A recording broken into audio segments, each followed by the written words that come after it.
Gamer bros harassed me at a tournament. They didn't know I was their reigning champ. I'd been competing under the gamertag Void Killer for 3 years. Nobody knew the faceless champion who'd won 5 major tournaments was actually a 19-year-old girl named Ashley.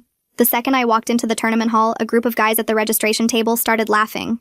The tallest one, wearing a jersey with Calvin on the back, asked if I was lost because the anime convention was next door. His friend Otto asked if my boyfriend was competing and offered to show me where the girlfriend section was. When I said I was registering to compete, Calvin spit out his energy drink. She thinks she can hang with real players because she beat her little brother at Mario Kart once. Otto grabbed my registration form and read it in a high-pitched voice. Kevin said I probably used a controller with pink buttons. Calvin grabbed my wrist and forced my hand into position, explaining that real gamers used claw grip. He pressed down until my knuckles cracked. Otto dumped out my equipment, holding up my custom mouse and laughing that it was probably programmed with macros because girls always needed to cheat. When I answered their quiz questions perfectly, Otto accused me of Googling and demanded my phone. Kevin went through my photos making comments about OnlyFans. Calvin noticed my competitor badge and his face went red. He held it up and screamed that diversity quotas were destroying competitive gaming. He cornered me against the registration table and put his hand over my mouth when I tried to speak. His hand pressed so hard I tasted blood. Kevin grabbed my mouse and stepped on the cable until it sparked. Calvin leaned in and whispered, "After I'm done with you, I'm going to find every girl at this tournament and tell them exactly what happens when they try to invade male spaces." The tournament organizer called our pool to the main stage. My hands were trembling so badly I shoved them in my pockets. 3 years of dominating online, and these guys had made me feel like that scared 12-year-old who first got told she didn't belong in voice chat. I sat down at my assigned computer. The screen loaded my account. Void Killer. Calvin was 2 seats away. I watched him glance at my screen, then freeze. He looked at my face. Back, at the screen. His jaw dropped. "No way," he whispered. The commentators' voices boomed through the speakers. "And we have a special treat today, folks. 5-time champion Void Killer is competing in person for the first time ever." The crowd erupted. People were standing, trying to see who was sitting at my station. Calvin's face drained of color. Otto and Kevin were frantically whispering to each other. The first match started. Calvin versus me. He was shaking so badly he could barely click. I destroyed him in 4 minutes. The shortest match in tournament history for that bracket. The crowd went insane. Otto lasted 6 minutes. Kevin lasted 5. After each match, I stood up and looked them directly in the eyes. Said nothing. Just let them sit with it. By the finals, the story had spread through the entire hall. People had footage of Calvin's crew harassing me at registration. Someone had recorded Kevin destroying my mouse. Another person caught Calvin covering my mouth. The tournament organizers pulled all 3 aside during the semifinal break. When they came back, their faces were gray. I won the tournament. 6th championship. When I lifted the trophy, the crowd chanted "Void Killer" so loud the walls shook. The post-match interview went viral. The host asked about competing in person for the first time. I told the truth. Every detail about what Calvin and his friends had done. The footage was everywhere within hours. Gaming news sites picked it up. Then mainstream outlets.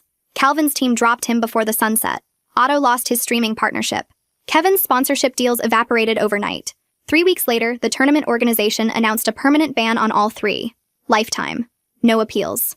Calvin tried to apologize publicly, posted a video saying he'd made mistakes and was working on himself. The comments were disabled within an hour. I got messages from hundreds of girls after that. Girls who'd quit competitive gaming because of guys like Calvin. Girls who'd never entered tournaments because they were afraid of exactly what happened to me. I started a mentorship program. Paired experienced female players with newcomers, gave them someone to sit with at LANs, someone who'd already faced the Calvins of the world and won. Last month, one of my mentees won her first regional tournament. She's 15. Her gamertag is Ashley's mouse because she uses the same model I do. After her victory, a guy in the crowd yelled that she probably cheated. She grabbed the microphone and said, "My mentor is Void Killer. You want to say that again?" The room went silent.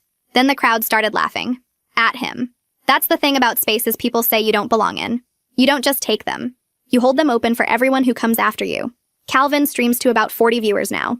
Mostly bots. Sometimes I check in just to watch his numbers. Petty? Maybe. But I earned it. I opened Calvin's stream a few days later and watched the viewer count sit at 32. Half the chat is just bots spamming crypto scam links. The other half is maybe 3 actual people asking when he'll play his main game again. He can't. The bans make sure of that. I watch for 5 minutes, then close the tab. The satisfaction hits different every time I check in. My inbox won't stop filling up. Every time I clear 20 messages, 30 more appear. Girls sharing stories about guys who grabbed their controllers at LANs. Girls who got followed to their cars after tournaments. Girls who stopped competing because someone told them they only won because the other player went easy on them. I read every single message. I respond when I can. usually late at night when I should be sleeping. Each story makes me angrier about how normal everyone treated this stuff, like it was just part of gaming culture instead of harassment that should have gotten people banned years ago. Moira Osborne emails me 3 weeks after the tournament. She's one of the main organizers, the woman who actually runs registration and handles competitor issues. Her email is short and direct. She wants to know if I'd help develop an anti-harassment protocol for future events. Real policies with actual consequences, not just a code of conduct buried on page 7 of the rulebook that nobody enforces.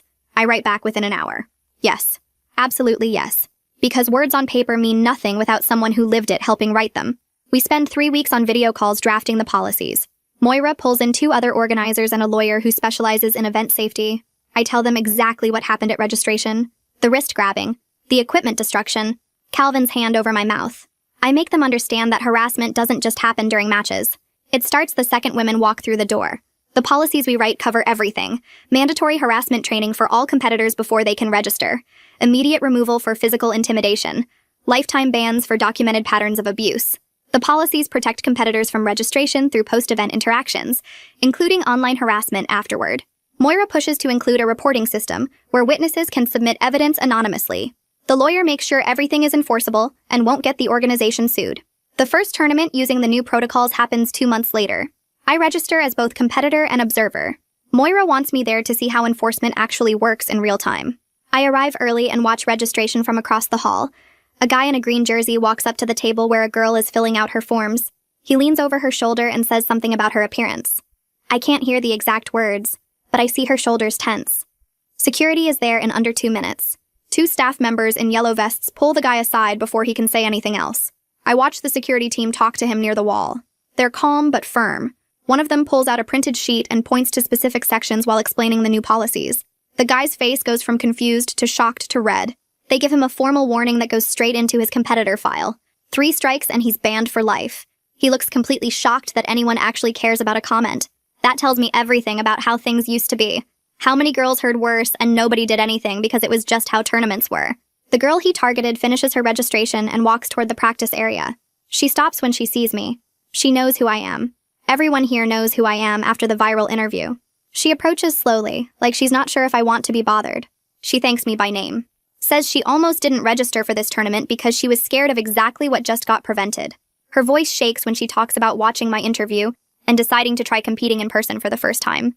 That conversation stays with me for days. I keep thinking about how close she came to not showing up. How many others made that choice and stayed home?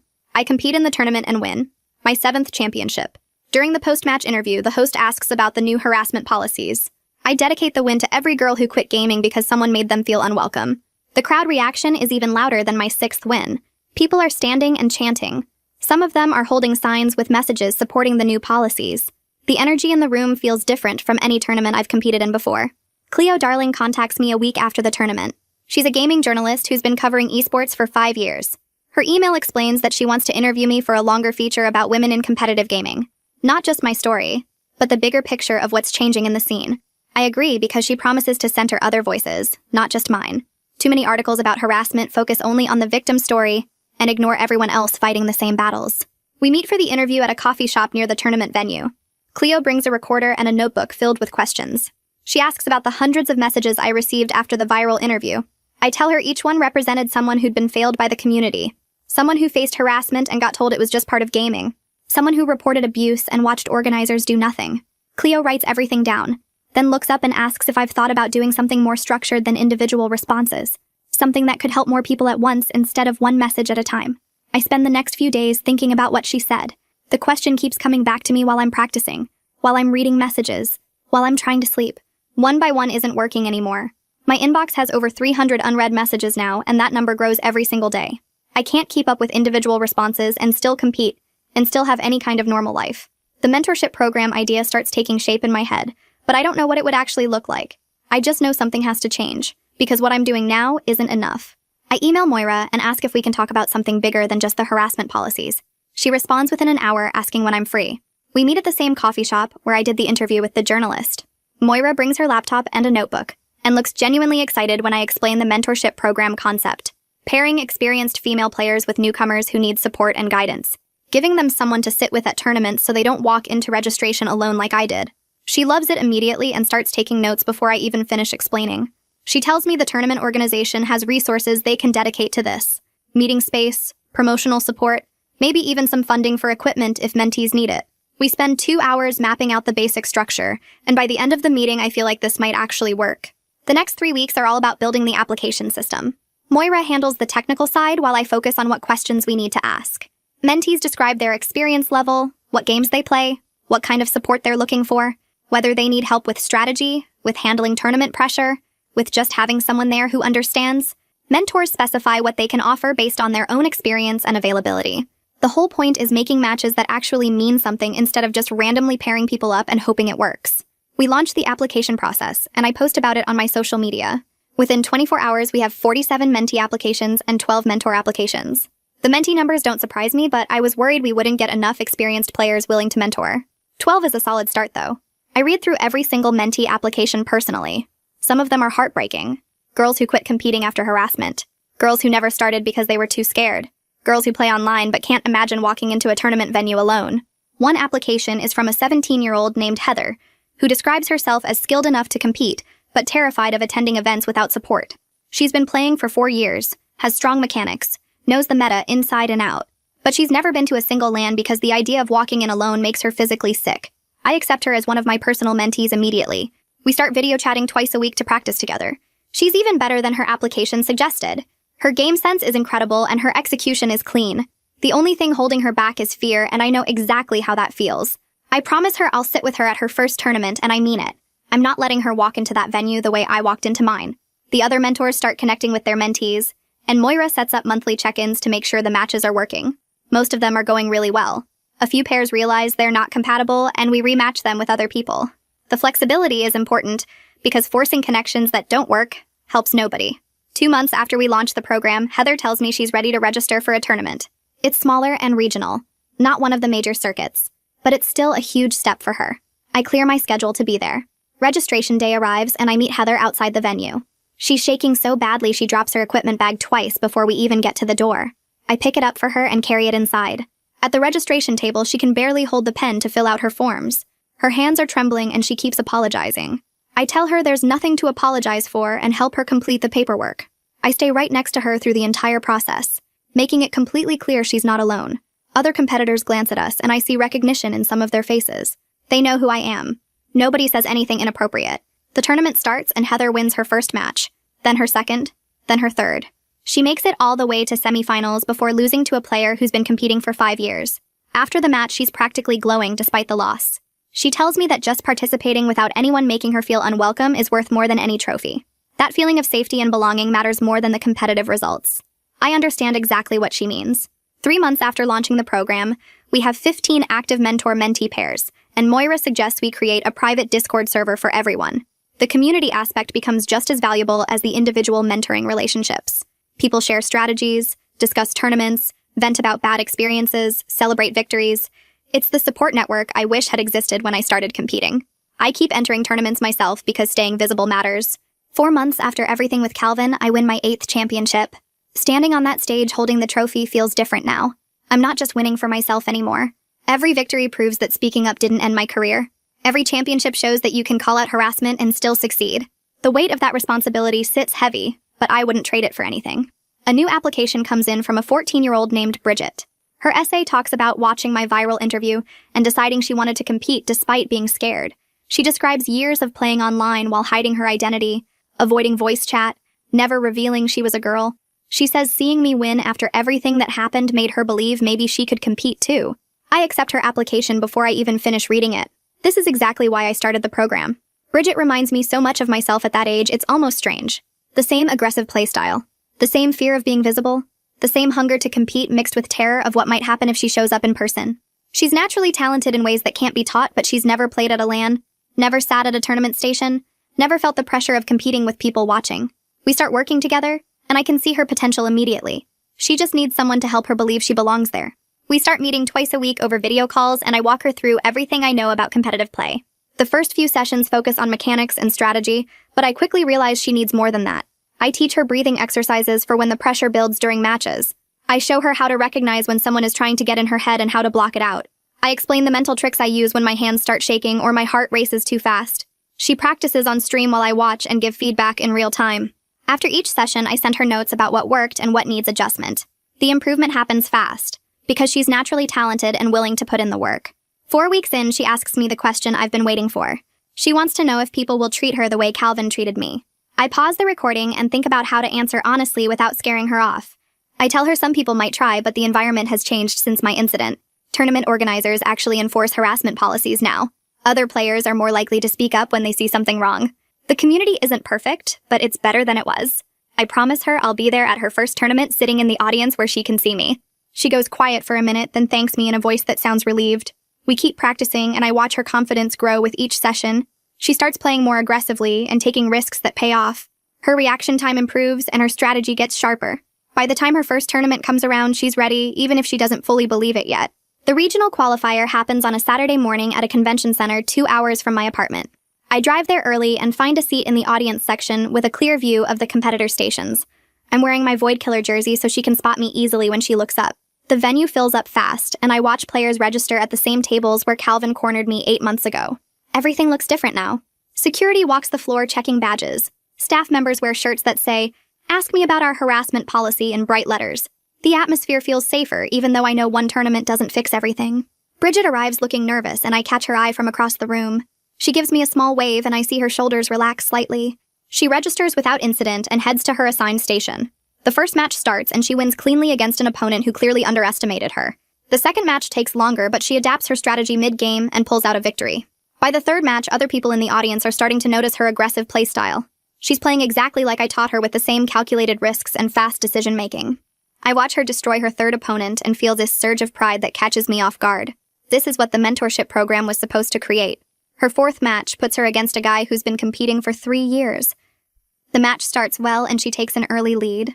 Then I hear him muttering something I can't make out from the audience. Bridget's shoulders tense, and her gameplay hesitates for just a second. I lean forward in my seat, willing her to look up. She glances toward the audience, and our eyes meet. I nod once, and she takes a visible breath. Then she destroys him.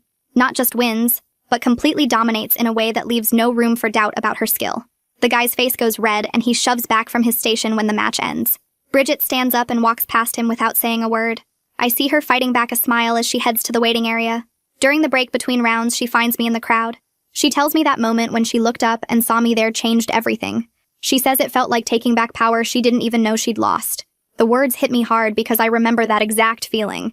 The tournament continues, and Bridget keeps winning. She makes it through the semifinals and into the finals against a player who's ranked in the top 50 regionally. The final match is close, and the crowd gets loud. I'm on my feet with everyone else, watching her execute strategies we practiced together. She wins the deciding round, and the announcer calls her name as the tournament champion. Bridget stands up from her station and points directly at me in the audience before accepting her trophy. I'm not ashamed to admit I cry a little. Watching her hold that trophy feels more important than any of my own championships. This is what happens when someone gets the support I never had starting out. The local gaming news covers her win that afternoon. The article mentions she's part of my mentorship program and includes quotes from her post-match interview about having support from experienced players. Within hours, my inbox fills with new applications from girls who want the same kind of mentoring. The program email gets so many messages that Moira has to help me sort through them. We spend the next week reviewing applications and realize we need to expand significantly to accommodate everyone. The demand is way bigger than either of us expected. Moira starts reaching out to other experienced female players, asking if they'd be willing to mentor. She gets responses from pros I've competed against and respected community members who want to help. Within 3 weeks, we grow from 15 mentor pairs to 40, spanning different games and skill levels. The program becomes something bigger than I ever imagined when I first started answering messages from girls who'd been harassed. I check Calvin's stream one night out of habit. His viewer count sits at 28, and half of them have bot names. He's playing a completely different game because the permanent bans keep him out of his original specialty. He can't enter any sanctioned tournaments or partner with legitimate organizations. The bans are thorough and permanent across every major gaming platform. I watch for a few minutes and notice how his commentary sounds defeated. He's not the same loud, aggressive person who cornered me at registration. The consequences broke something in him that won't come back. I close the stream, feeling that familiar satisfaction. Some people call it petty, but I earned the right to watch his career stay dead. Otto shows up on gaming forums every few weeks under different usernames, trying to participate in strategy discussions or tournament predictions. Someone always recognizes his writing style or catches him referencing details only he would know from his banned accounts. The callouts happen fast and public. Forum moderators delete his posts and ban the new accounts within hours of someone identifying him. I watch it happen on 3 different forums over 2 months, and the pattern never changes. He tries to blend in and contribute like nothing happened, but the community won't let him forget. Gaming forums keep detailed records of harassment incidents, and his name comes up in every major discussion about tournament safety. Some people screenshot his attempts to rejoin and post them with warnings about who he really is. The documented footage of him destroying my mouse gets linked every single time. Kevin disappeared completely after losing his sponsorships. His social media accounts went dark the same week the bans were announced. I heard through other competitors that he took a job doing IT support at some regular company nowhere near the gaming industry. No streams, no tournament appearances, no presence in any gaming spaces online or in person. A few people who knew him before said he tried explaining what happened as a misunderstanding, but the video evidence made that impossible. The footage shows exactly what he did, and there's no way to spin it differently. His career ended, and he had to start over in a completely different field. Some consequences stick forever and close doors that never open again. Meanwhile, Heather wins her first major tournament 8 months after joining the mentorship program. I'm watching the stream when it happens, and the victory feels almost as good as my own championships. She beats a player who's been competing professionally for 3 years, and the final match isn't even close. Heather executes everything we practiced together with perfect timing and confidence. The post-match interview shows her talking about the mentorship program and crediting the support system for helping her compete without fear. 2 other mentees place in the top 10 at different regional events that same month. Another girl from the program makes semifinals at a qualifier tournament and gets noticed by a professional team's scouts. The success stories start piling up faster than I can track them all. Every victory proves the program works and creates space for more girls to compete. Moira sends me updates about new applications coming in after each mentee wins something. The momentum builds on itself as more people see that female competitors can succeed when they have proper support. Lynette contacts me through email asking if I'd be interested in speaking on a panel at a major gaming convention about building inclusive competitive spaces. She works in esports event management and saw the coverage of my story, plus the mentorship program growth. The convention is one of the biggest annual gaming events with tens of thousands of attendees and streaming coverage that reaches millions. She wants me to share my experience and talk about practical changes that actually work beyond just posting statements on social media. Requested Reads is on Spotify now. Check out link in the description or comments. I agree immediately because visibility matters more than comfort. The more people who hear directly from someone who faced harassment and fought back, the harder it becomes to pretend the problem doesn't exist. I've never done public speaking like this before, but the opportunity to reach that many people at once is too important to pass up. The panel happens 3 months later in a massive convention hall with every seat filled and people standing along the back wall. I share the stage with 4 other female pros and 2 advocates who work on harassment prevention in gaming spaces. The moderator asks each of us to talk about our experiences and what actual change looks like instead of empty corporate promises. I tell my story starting with Calvin at registration and ending with the mentorship program's current success. I don't soften any details about the harassment or how the gaming community initially failed to protect competitors. The audience stays completely silent while I talk, and I can see people in the front rows taking notes. When I finish describing how the permanent bans and new protocols made a measurable difference, the applause is loud enough that the moderator has to wait. The other panelists share similar stories about harassment and the institutional failures that enabled it for years. We talk honestly about how most gaming organizations only started caring after viral incidents forced their hand.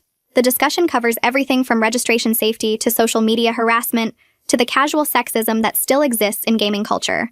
Nobody holds back or tries to make it comfortable for people who don't want to hear it. During the question and answer section, a girl who looks maybe 12 or 13 raises her hand and asks how to deal with being scared to compete in person. Her voice shakes when she talks about wanting to enter tournaments, but being terrified of getting treated the way I was. I lean forward to the microphone and tell her about the mentorship program. I explain how it works and give her the application website so she can find someone to support her at events. I mention that being scared is completely normal and doesn't mean she shouldn't compete. The fear comes from knowing the risks are real, but having support makes those risks manageable. Other people in the audience pull out their phones to write down the website, and at least 6 more people ask for the information again during the remaining question time. After the panel ends, I get surrounded by attendees wanting to talk more about the program or share their own harassment stories. I stand there for over an hour answering questions and listening to people describe experiences almost identical to mine. Every conversation reinforces why this work matters beyond my own vindication. That convention appearance leads to 3 more speaking invitations within 2 weeks. Other gaming events want me on panels or doing solo presentations about harassment prevention and mentorship programs. I realize I'm becoming a spokesperson for something much bigger than my personal story. The role is exhausting because it means constantly reliving the worst experience of my competitive career in front of audiences. Every panel requires me to describe Calvin's hand over my mouth, and the blood I tasted, and the fear I felt walking to that first match. But the impact makes the exhaustion worthwhile. After each speaking event, the mentorship program gets dozens of new applications, and other experienced players reach out, offering to become mentors. The visibility creates real growth and reaches people who never would have found the program otherwise. I'm tired, but I keep accepting invitations because turning them down means missing opportunities to create change. I compete in my 9th championship tournament 6 months after starting the mentorship program and win against a field of over 200 competitors. The victory feels different from my earlier championships because now it means something beyond personal achievement. When I lift the trophy, the crowd chants "Void Killer," like always. But this time, I'm thinking about Heather and Bridget, and all the other mentees who are watching. During the post-match interview, the host asks about balancing competitive gaming with running the mentorship program. I tell him the mentees remind me why winning matters in the first place. Every championship I take proves that speaking up about harassment didn't end my career the way Calvin threatened it would. Every trophy shows younger players that they can compete and succeed and demand better treatment without sacrificing their place in gaming. The mentees have given me purpose beyond just being the best player. They've turned my competitive drive into something that helps other people, instead of just feeding my own ego. Bridget messages me 2 weeks later asking if I'll be at a major tournament coming up in 3 months. It's the same circuit where I won my first championship 4 years ago. She's applying to compete, and wants to know if I'll be there to support her. I write back immediately that I wouldn't miss it for anything. This tournament matters more than most because it's her first major event, the kind with serious competition and professional scouts watching. Regional tournaments are important, but major circuit events are where careers get launched. I've been working with Bridget for almost a year now, and watching her confidence grow from terrified newcomer to someone ready to compete at the highest levels. She's prepared for this and deserves the opportunity to prove herself on a big stage. The tournament venue is massive with hundreds of competitors registered and streaming coverage that will reach millions of viewers across multiple platforms. The main competition hall has stadium seating for spectators and professional broadcasting equipment everywhere. Bridget is nervous when we meet up before registration, but she's also prepared. We spent the last month practicing specifically for this tournament's format and competition level. I walk with her through registration to make sure nobody gives her problems and stay nearby while she sets up her equipment at the practice stations. I can see her hands shaking slightly, but she's holding it together. Before her first match, I remind her that she belongs here just as much as anyone else competing. She earned her spot through skill, and nobody can take that away from her. I tell her I'll be in the audience watching every match and that she should look for me whenever she needs to remember she's not alone. She nods and takes a deep breath before heading to her assigned station. I find my seat in the spectator section where she can easily spot me and settle in to watch her compete at the highest level she's ever faced. Her first match starts against someone ranked way below her skill level, but she plays clean and focused anyway. I watch from my seat as she takes control early and closes it out without any showboating. The second match is tougher, but she adapts to her opponent's style and wins in straight rounds. Between matches, she glances up at me in the audience, and I give her a small nod. The third match puts her against a player I recognize from other tournaments, and she handles the pressure without falling apart. Nobody makes comments about her gender or questions whether she belongs there. The other competitors treat her like any other skilled player trying to advance through brackets. I notice guys at nearby stations watching her matches with genuine interest in her gameplay instead of looking for reasons to dismiss her. The tournament staff interacts with her normally during equipment checks and match coordination. This is what I wanted when I started the mentorship program, competitors judging each other purely on skill instead of assuming girls don't belong. The culture shift isn't complete everywhere, but it's happening in spaces like this where consequences for harassment are real and enforced. Bridget makes it to semifinals, which blows my mind because this is her first major tournament and she's already placing higher than players who've been competing for years. Her semifinal opponent has 5 years on the circuit and multiple top 10 finishes at events like this. I can see the experience gap in how he controls the pace and reads her patterns. She puts up a real fight and takes one round off him, but he closes it out in the end. When the match ends, she sits there for a second, looking disappointed, but then she stands up and shakes his hand properly. I meet her outside the competition area after she collects her equipment. She tells me she wished she'd played better in those last 2 rounds. I remind her that making semifinals at her first major is incredible, and most competitors would kill for that placement. She nods, but I can tell she's already analyzing what she could have done differently. That competitive drive is exactly what will make her even better next time. The tournament organizers pull her for a quick post-match interview because her run through brackets got attention from the streaming audience. She sits down in front of the camera looking nervous at first, but then settles in when they start asking questions. The interviewer asks how she prepared for her first major, and she talks about the mentorship program, and how having experienced players to practice with changed everything. She mentions specific things I taught her about staying calm under pressure, and not letting intimidation tactics throw off her game. The interviewer asks if she faced any harassment during the tournament, and she says everyone treated her with respect, and judged her purely on her gameplay. She credits the new tournament policies, and the cultural shift happening in competitive gaming. The interview runs about 8 minutes, and she comes across as genuine and thoughtful instead of giving standard, boring answers. The clips start spreading across gaming social media within hours. People share her comments about the mentorship program and tag our official accounts. The response is overwhelmingly positive, with players asking how to apply and experienced competitors offering to volunteer as mentors. Applications to the mentorship program absolutely explode after Bridget's interview goes viral. We get triple our normal monthly applications in just 3 days. I'm trying to process them all, but there's no way we can match everyone with the current number of mentors we have. Moira contacts me saying we need to create a waitlist because we're completely overwhelmed. She starts reaching out to every experienced female player she knows, asking them to consider joining as mentors. Some say yes immediately after seeing Bridget's interview. Others need more information about time commitment and what mentoring actually involves. We put together better documentation about expectations and training resources for new mentors. Moira sets up group video calls where current mentors can talk to potential new ones about their experiences. The recruiting push is intense, but necessary because we can't leave hundreds of applicants hanging without support. I'm competing in the same major tournament as Bridget, and my matches are scheduled for the next day. Walking into the venue feels different now compared to my first in-person tournament 3 years ago. Nobody questions whether I belong here or makes comments about my gender. Other competitors nod at me or say quick hellos between matches. Some newer players look nervous around me, but that's about my skill level, not about being female. I move through my early brackets without much trouble. The competition gets harder in later rounds, but I've been doing this long enough that I know how to adjust. My semifinal match goes the distance, and I barely pull it out. The finals opponent is someone I've faced online before, and we both know each other's tendencies. The match is close, but I take it in the end. 10th championship. When they hand me the trophy, I feel this weird mix of pride and disbelief. I started competing anonymously at 16 because I was scared of exactly what happened at that first in-person tournament. Never imagined I'd make it to double-digit championships. The victory is sweet and satisfying, but honestly, the mentorship work feels more meaningful now. Winning proves I'm the best player, but helping others compete safely proves the community can actually change. During my championship interview, the host brings up the mentorship program and how much it's grown since I started it. I use the platform to emphasize that we desperately need more experienced players to step up as mentors. The demand is massive and we can't meet it with our current volunteer base. I explain that mentoring doesn't require being a champion-level player, just someone with tournament experience who can guide newcomers through the process. The host asks what kind of time commitment it involves, and I break down the typical schedule of video practice sessions and attending events together. I make it clear that we provide training and resources for new mentors, so they're not figuring it out alone. The interview reaches a huge audience because championship matches get the most viewership. That same night, 3 professional players contact me directly offering to join as mentors. They all mention seeing the interview and wanting to contribute to the cultural shift. One of them has been competing for 7 years and says she wished something like this existed when she started. Another is recently retired from competition, but still heavily involved in the scene. The third is currently active on a professional team and wants to mentor during her off-season. Having pros volunteer brings serious credibility to the program and will attract even more experienced players. The program expands rapidly over the next few months to 70 mentor-mentee pairs across 8 different competitive games. We're not just focused on my game anymore, but supporting female players across the entire gaming scene.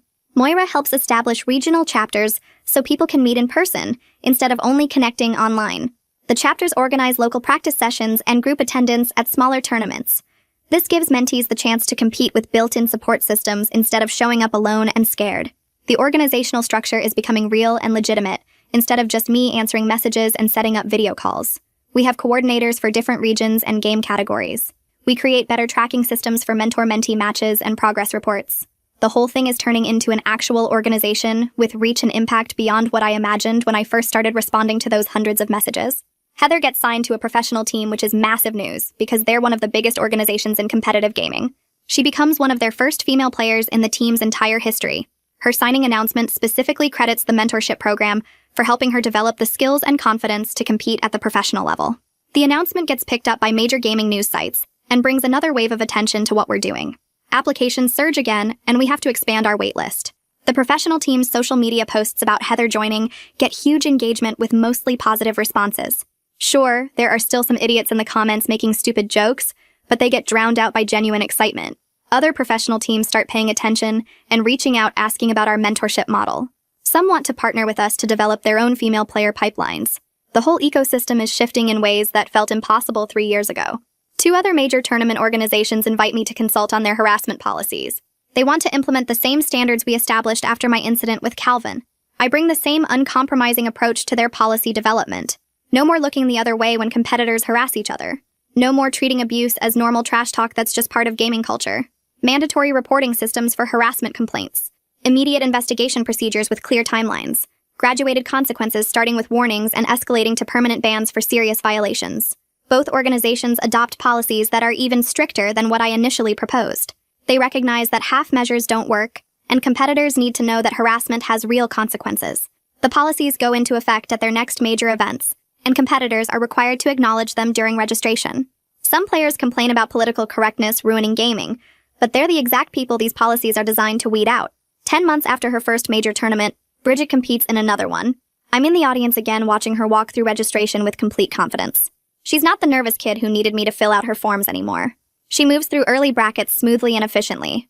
Her gameplay has evolved significantly since that first tournament. She's incorporated advanced techniques we practiced and developed her own style. The competition gets tougher in later rounds, but she handles the pressure like someone who's been doing this for years instead of months. I watch her adapt to different opponent strategies and make smart adjustments between rounds. She makes it all the way to the finals. The finals opponent is tough and experienced, but Bridget plays with the confidence of someone who knows she belongs on that stage. I'm sitting in the audience watching her compete at the highest level with zero fear or hesitation. This is exactly what I wanted to create through the mentorship program. Not just helping girls win tournaments, but helping them compete with the absolute certainty that they deserve to be there. The finals match goes to 5 games. Bridget plays with everything I taught her and everything she figured out on her own. Her opponent is 23 and has been competing professionally for 4 years. The crowd is split between them, chanting and cheering after every big play. Bridget takes the first game, loses the second and third, wins the fourth to force the deciding match. I'm gripping the armrests of my seat so hard my fingers hurt. The final game comes down to one crucial moment. Bridget has the advantage but makes a risky play that doesn't work out. Her opponent capitalizes immediately and closes out the match. Second place. The crowd gives both players a standing ovation. Bridget stands up from her station and shakes her opponent's hand, then turns to look at me in the audience. She's smiling even though she lost. The post-match interview happens right there on stage. The host congratulates Bridget on an incredible run and asks how it feels to place second at 15 years old. She talks about the competition being tough and her opponent playing better today. The coverage afterward focuses entirely on her skill and potential. Gaming news sites run headlines about the youngest finalist in tournament history. Nobody mentions her gender as a qualifier or excuse. The articles analyze her gameplay, her strategies, her future in competitive gaming. It feels like actual progress when skill gets recognized as skill instead of being filtered through whether someone is a girl or guy. After the awards ceremony, people are filing out of the venue. Bridget is talking to some other competitors near the stage. I'm heading toward her when some guy in the crowd yells out that she probably cheated. His voice carries across the whole space. Everyone nearby stops and turns to look. Bridget doesn't hesitate for even a second. She walks straight to where the microphone is still set up on stage, picks it up, and her voice comes through the speakers. She asks if he wants to say that again, then adds that her mentor is Void Killer. The room goes completely silent. You could hear someone breathing from across the venue. The guy who yelled is standing there frozen. Then someone in the crowd starts laughing. Another person joins in. Within seconds, the entire room is laughing at him. Not with him. He tries to say something, but nobody can hear it over the noise. He pushes through the crowd and leaves through the side exit. I watch him go and feel this deep satisfaction that has nothing to do with my own vindication. The community just defended Bridget without me having to do anything.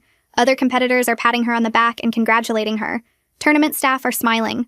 The whole atmosphere shifted in her favor because she stood up for herself and people backed her up instead of attacking her. That moment changes something for me. I've been thinking about this work as holding space open for other girls to compete safely, making sure they don't face what I faced. But watching Bridget grab that microphone and challenge someone who tried to diminish her achievement, I realize she's not just occupying space I'm holding open. She's claiming it as her own. She's making it hers. The next generation isn't just benefiting from the battles I fought. They're fighting their own battles with confidence because they know they have support. They're not scared and alone the way I was. That's what actually matters. Not that I cleared the path, but that they're walking it without fear. 3 weeks later, the mentorship program hits its 1-year anniversary. Moira sends me the statistics. 85 active mentor-mentee pairs across 9 different competitive games. 15 success stories of mentees winning tournaments or joining professional teams. 3 mentees have gotten sponsorship deals. 7 are streaming regularly with growing audiences. The Discord server has over 200 members now, including mentors, mentees, and alumni who stay involved to help newcomers. We're making measurable impact that shows up in actual results. Girls are competing, winning, building careers in gaming. The numbers prove the program works beyond just good intentions. Moira calls me the next day and says the tournament organization wants to talk about expansion. They've been contacted by gaming organizations in 6 other countries, asking about our model. Everyone wants to know how we structured the program, how we match mentors with mentees, how we handle issues that come up. The organization is proposing partnerships to replicate what we built internationally. Moira asks if I'm interested in being involved with the expansion. The idea of going global is overwhelming. I built this program for the girls who messaged me after my story went viral. I never imagined it would spread beyond North America. But if it can help more people, if it can create the same kind of support network in other countries, then obviously I want to be part of that. I tell Moira yes before I can overthink it. 2 months later, I compete in another major championship.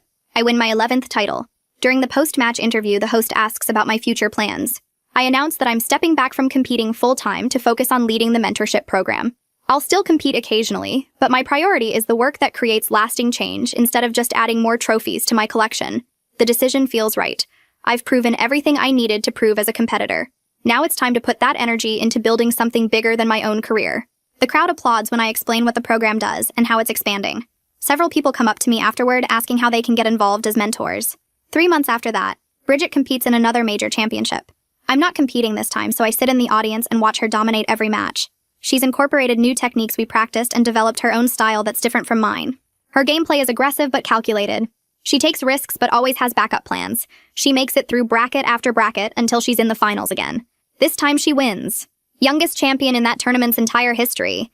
When they announce her victory, she points at me in the audience before accepting the trophy. Her gamertag is still Ashley's mouse, the tribute to our mentoring relationship and the equipment Calvin destroyed years ago.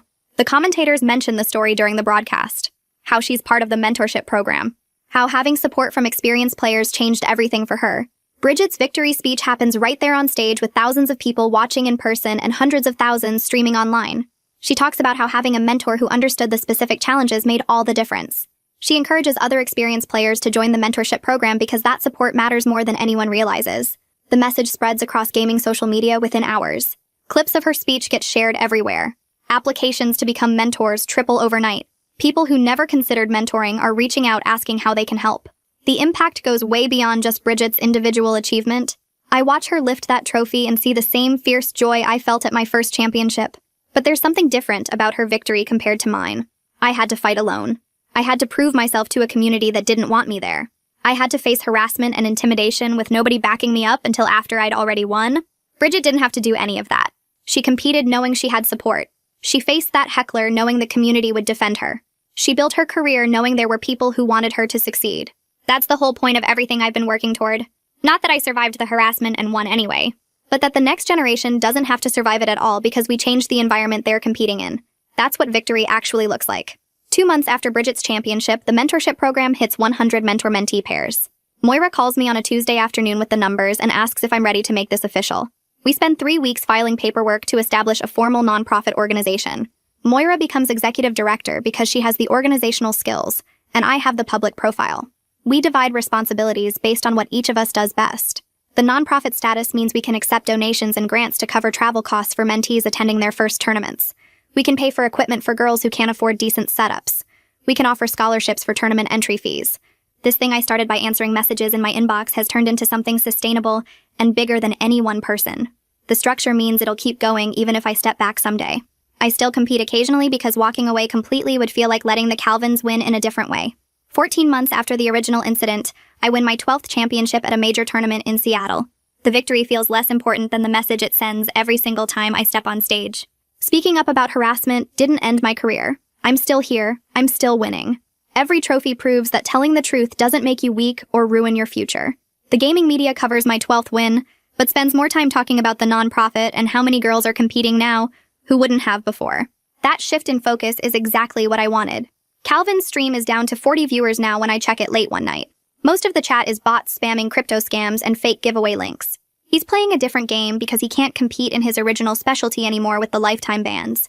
His viewer count used to be in the thousands back when he had sponsorships and a team. Now it's just him in a dark room talking to almost nobody. Some people tell me it's petty to check his numbers. Maybe it is. But I earned the right to feel satisfied watching consequences play out. Justice doesn't always happen in situations like mine. When it does, I'm allowed to notice. The thing about spaces people say you don't belong in is that you don't just take them for yourself. You hold them open for everyone who comes after you. I watch the next generation compete without the fear I had at their age.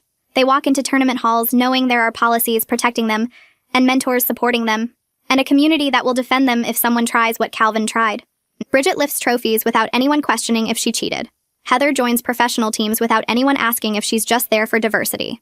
New girls register for their first tournaments without shaking hands or tasting blood. That's the best victory I could have asked for.